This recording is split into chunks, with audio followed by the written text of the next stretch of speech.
Good evening, everyone. We are back with another edition of the Northwoods Football League Power Rankings. Been a couple of weeks, but we're back. Got busy and back ready to go with another set of the Power Rankings for going into Week 11 here. Starting off at the bottom, Joey Badass has not moved, has not won a game still, and he doesn't really have a whole lot going for him right now. He's giving up the most points in the league, highest point differential of minus 27. The next closest would be minus 20, which is number 31 there, Jagan. The defense giving up way too many points, and the offense not putting up enough, hardly any points, unfortunately. Jagan, same story, 0-9. After being a playoff team last year, he's now not. Team's not performing. Offense isn't putting up points. Defense isn't giving up, or is giving up too many points. It's just the story of how it goes, I guess. Minnesota, myself. It's a weird spot to be in. 7 in a row losses, not great, but also only a negative 2 point differential. So losing close games, but losing often and not closing out games at the end is all I gotta say on that. Dropped a lot of spots, but you know what, at this point you just embrace it and hope that next season can be your season, because likely at 2-8, unless I can go on a big win streak, we're not making any movement. Same thing can be said here for the Commanders. Only on a 2-game losing streak, though, so he's got one recently. It's just not much going for him offensively.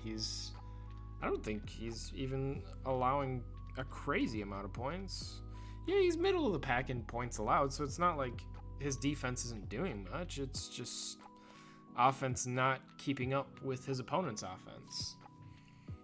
Lucas Reed, literally living off of prayer balls to Christian Watson. That is what has basically kept him alive, to be honest with you.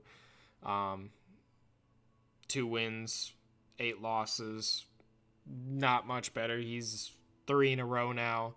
Last win was against Minnesota. His defense is middle of the pack, but he's not scoring points to compete and win those games. Next, we got Davis, who's like me, in a weird spot where his point differential isn't a lot, so he's losing very close games.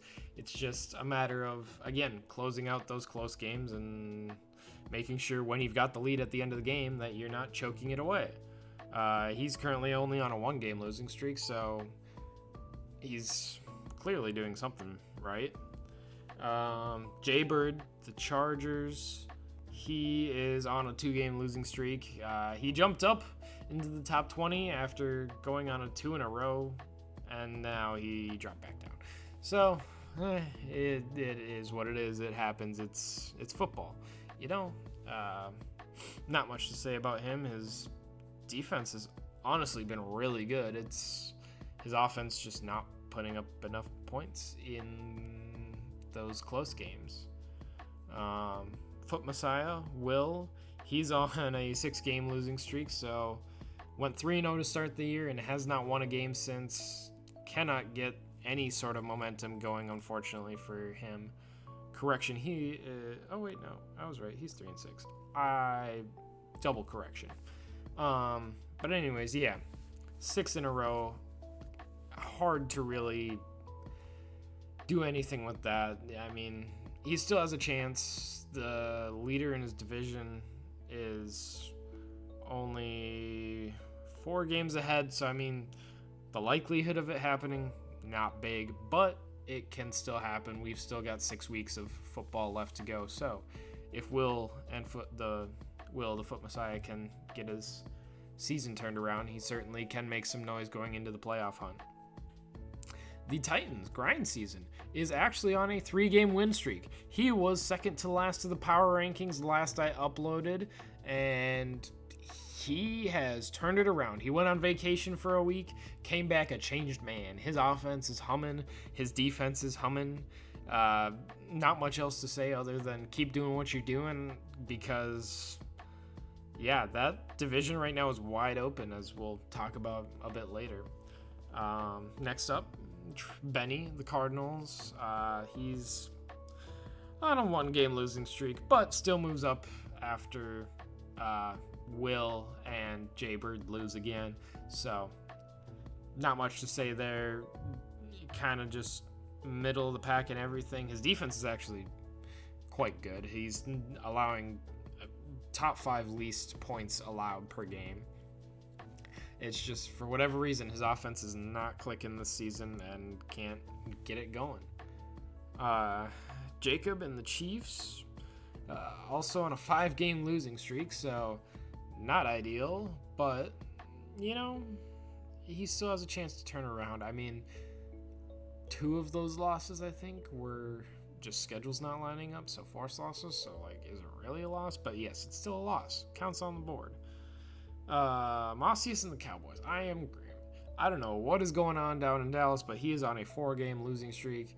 He was 4-2, top of the division, one of the top teams in the league, and all of a sudden the wheels all came right off, and he is crashing, burning in a ditch somewhere. Not sure what happened. We'll see if he can turn it around. He really needs to at this point. That division is honestly the closest out of any division. He's the Rams. We have NQ Gito, Alex. He has been having a pretty good bounce back as well. He is currently on a 1-game win streak, so I guess not the craziest bounce back, but he's on a bounce back. Enough to crack the top 20 for the first time this season. David and the Bears, unfortunately, things have not gone his way over the last few weeks. He's on a 3-game losing streak. Unfortunately, those have all been forced losses, minus 1 of them. So I think he'll be able to bounce back just fine once he's back active, but it's and I said the Cowboys were the closest back from their division. No, the Bears. He's only 1 game back. Easily still in the hunt if he can get another couple wins here, keep it close with the Lions. For sure. Prince Petty, the Jets. On a 1-game stutter, but he's still been having a decent season, middle of the pack in every category. Nothing crazy there. Moves up a couple of spots from last week. We had a lot of people drop, so he moves up purely because of that. Yeah. The Bills, he's been on a bit of a heater prior to his last loss. He won, I believe it was 4 out of his 5. Let me check. 3 out of his last 4 prior to his, well, I guess 3 out of his last 4. His last one was a loss. But yeah, he's on a bit of a bounce back. Had a little bump in the road against a really good team, the Denver Broncos. It's very hard to beat him this season. He is on a roll, but the Bills made an attempt, and it didn't go great for them. The Giants and Doughboy, another loss. I believe all of his losses have come off of either sims or forced losses, so that's unfortunate. Keeps him right around where he was. It is what it is. Bacon drops out of the top 10 from 8 down to 15. He has been, well, he won in this last week, week 10, but prior to that, he was not doing too hot. 2 in a row losses, but, you know, everyone has an off week, and, I mean, he's very clearly still in the hunt. It's 6 weeks out, 7 weeks out. I keep forgetting that we're at 18 weeks. But yeah, so he's got 6 weeks left. He can still turn it around. The Panthers, actually, speaking of turning it around, after starting off the season 1-5, are now 5-5, winners of 4 in a row. Dude is hot. Bryce Young is on fire. Mark Andrews was on fire. Got suspended for a game, but he's back. Still on fire. That offense is heating up right when they need to. Hopefully they can keep that momentum going into the end of the season and into the playoffs. Beeman is in a weird spot. He's 1-2 in a row. But this is not the same team that won the Super Bowl. They look off. Something about them is just they're allowing more points than normal. They're not putting up as many points as normal. But he's still competing for the NFC North because the rest of the NFC North just kind of sucks, to be honest. So he is clawing his way through and will probably still end up with the 4 seed, if not higher, at least winning the division. 504J and the Saints, winner 1 in a row now, so go Saints, I guess. Nothing too crazy there. He's doing just enough to be, I believe he's second in their division now. I was going to say first. I keep forgetting the Falcons exist, but Texans, he's down a couple spots. Not that anything crazy happened. He lost only 1 game, so it's not like anything too crazy happened, but I feel like the top 10 deserves to be there more than he did after his loss, especially when it was to the Tennessee Titans, who were, up until this point, a bottom 5 team. So when you lose to a bottom 5 team, you deserve to drop a few spots. Now into the top 10, we have a little bit of movement. We have Faux Bronco, Tyson, and his Jaguars finally breaking the top 10. He's been on a little bit of a heater. He's won 3 in a row after starting 3-4. Mighty Martin and the Eagles won another game. He's 1 in a row now. He's up to 6-3, up a couple spots from last week. Dustin, also winner of 2 in a row, up to 7-3. His offense looks ridiculously good right now. Hard to stop him. Elias Papa and Bishop stay right where they're at. Nothing too crazy. They're both winner of 1 or 2 in a row. Nothing too crazy there.